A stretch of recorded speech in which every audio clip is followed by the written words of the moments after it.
अच्छा, डिटेल से पहले जो दूसरा एक इम्पोर्टेंट टॉपिक आता है जो एग्जाम में पूछा जाता है, वो होता है सुश्रुत संहिता पे कितनी टीकाएं हुई है और सुश्रुत संहिता कितनी पॉपुलर हुई है, किस किस लैंग्वेज में कहाँ कहाँ तक ये पहुंची। ठीक है, कितने अनुवाद हुए, इसके ट्रांसलेशन हुए। जो चीज़ जितनी पॉपुलर होती है उसके ट्रांसलेट करते हैं लोग, अपनी अपनी लैंग्वेज में करते हैं उसको। तो सुश्रुत संहिता की टीकाएं देखो अब। ठीक है, एक बंदा है जिसका नाम है सुधीर। ठीक है, 9वीं सदी के आसपास का बंदा है, उसने जो है सुश्रुत संहिता पे टीका करी है। ये जो टीकाएं वाला पोर्शन है, इस पे थोड़ा ध्यान देना आप, इसको याद करना पड़ेगा अपने को, क्योंकि एग्जाम में इसके बहुत सारे, जब भी इसके बाद मैं आपको एमसीक्यू कराऊंगा तो आप खुद ही देखोगे बहुत सारे क्वेश्चंस यहाँ से आए हुए होते हैं ऑलरेडी। सुधीर 9वीं सदी का है, कोई बहुत फेमस बंदा नहीं है, छोड़ना तो छोड़ सकते हो। नंदी 8वीं सदी के पूर्व का है। अब इनकी कोई डेट ऑफ बर्थ तो अपने पे अवेलेबल थी नहीं, तो कैलकुलेशंस केवल की गई है। तो किसी की एग्जैक्ट निकल जाती है, उसमें ज़्यादा रेफरेंसेस मिल जाते हैं, तो किसी का बहुत आइडिया सा लग पाता है, पूरा नहीं पता चल पाता कि कब का है वो। तो नंदी का कोई ऐसा पूरा पता नहीं लग पाया कि नंदी कब का है। हाँ, 8वीं सदी से पहले पहले का है। ठीक है, और जितने भी ये जो टाइम पीरियड लिखे गए हैं, ये अपनी जो सबसे ऑथेंटिक बुक है आयुर्वेद में। ठीक है, आयुर्वेदा की हिस्ट्री में पीवी शर्मा जी की बुक जो है, उनको सबसे आदरणीय माना जाता है, उनकी सबसे ऑथेंटिक बुक मानी जाती है। उन्होंने जो लिख दिया सो लिख दिया, उनके ही रेफरेंसेस एग्जाम में जब कंट्रोवर्सी होती है तो कोट होते हैं। तो वहीं से सब टाइम पीरियड लिखे गए हैं, ताकि आप हूबहू याद कर सको, आपको कोई झंझट ना रहे। कभी किसी दिन एग्जाम में आ गया और कंट्रोवर्सी हुई, कुछ गलत हुआ, तो आप शर्मा जी को कोट कर सकते हो। ठीक है, अच्छा। तो ये 8वीं, ऐसा कुछ फिक्स तो है नहीं कि नंदी की जन्मपत्री अपने को मिल गई तो पता चलेगा। हुआ ये है कि जेजेट जो है, जेजेट का काल काफी कुछ निर्धारित हुआ है, 9वीं सदी।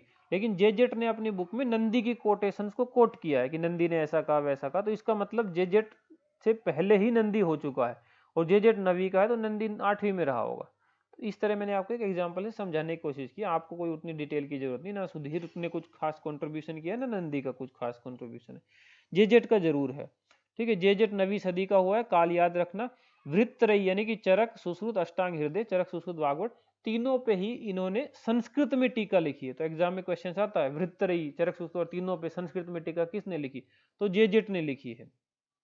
ठीक है, अच्छा।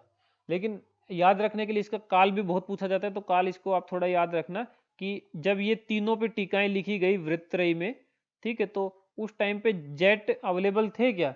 तो जेट तो अवेलेबल थे ही नहीं, तो उस टाइम पे जेट अवेलेबल नहीं थे। तो जेट क्या थे? नो। तो 9वीं सदी का है जे जेट। ठीक है, जेट नहीं थे, नो। ठीक है, अच्छा। गयदास को देख लो अब। ठीक है, काफी फेमस है, ये भी खूब पूछा जाएगा आपको, काल वाल सब। ठीक है, इन्होंने जो बुक लिखी है, टीका लिखी है, उन वृद्ध वृहत पंजिका, पंचिका नहीं है, वृहत पंजिका या न्याय चंद्रिका नाम की बुक लिखी है। सुश्रुत के निदान स्थान पे लिखी गई है ये टीका। ठीक है, ये 11वीं सदी के हैं। ठीक है, 11वीं सदी में लिखी गई है। अच्छा, एक बंदे थे जिनका नाम था गयदास। ठीक है, और एक बंदी थी जिसका नाम था चंद्रिका। ठीक है, तो गए दास तो किसके साथ? चंद्रिका के साथ। ठीक है, कहाँ गए? फरार हो गए। तो एक और एक 11 हो गए। गए दास, गए दास तो चंद्रिका के साथ, एक और एक 11 हो गए। ठीक है, तो चंद्रिका के साथ चले गए, तो इनका समाज में नाम भी जो है चंद्रिका वाला फेमस हो गया। ठीक है, तो चंद्रिकाकार नाम से आपसे पूछे कि चंद्रिकाकार कौन है, तो यही भाई साहब हैं जो चंद्रिकाकार है, क्योंकि चंद्रिका के साथ ये निकल लिए थे। ठीक है, एक और एक 11 हो गए थे, तो 11वीं सदी के हैं गए दास। ठीक है, वो बहुत महान काम कर दिया था उस जमाने में। लोग एक और 11 नहीं हुआ करते थे, लेकिन ये लेके निकल लिए, तो वृहत काम किया इन्होंने। तो वृहत पंजिका इनका अच्छा वाला पंजीकरण हुआ है। तो वृहत पंजिका नाम याद रखना, क्योंकि आगे जाके एक लघु पंजिका भी आएगी। ठीक है, और न्याय चंद्रिका है, इन्होंने लिखी है। तो न्याय भी हुआ एक तरीके से भी, प्यार किया तो जाना भी चाहिए था, तो न्याय ही हुआ है। तो न्याय चंद्रिका, वृहत पंजिका, गयदास, ये वर्डिंग याद रखना, क्योंकि कहीं पे न्याय चंद्रिका तो कहीं तत्व चंद्रिका भी आएगी, कहीं वृहत पंजिका है तो कोई लघु पंजिका भी आएगी, तो कन्फ्यूजन होने लगेगा। 11वीं सदी, वृहत पंजिका, न्याय चंद्रिका, सुश्रुत निदान स्थान पे।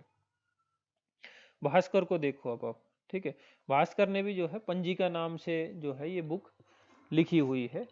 ठीक है। और भास्कर जो है वो 12वीं सदी के हैं।